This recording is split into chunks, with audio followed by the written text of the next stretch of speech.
30 amp main. That would be similar to what you find on most campers. So that'll come in here into our main panel.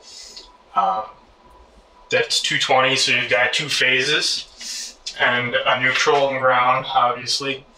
And our inverters, so they take the power from the solar panels and they change it into power that we can utilize here in this structure.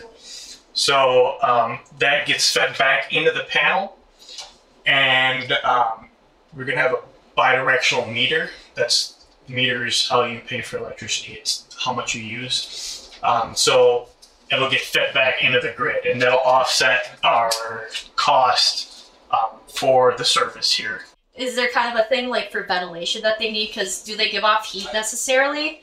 Because so we're gonna have to figure something out with the ventilation factor. Give off heat.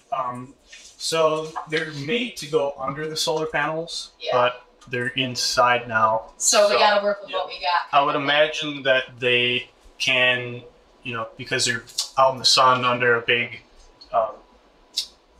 tip mirror, it's gonna get hot.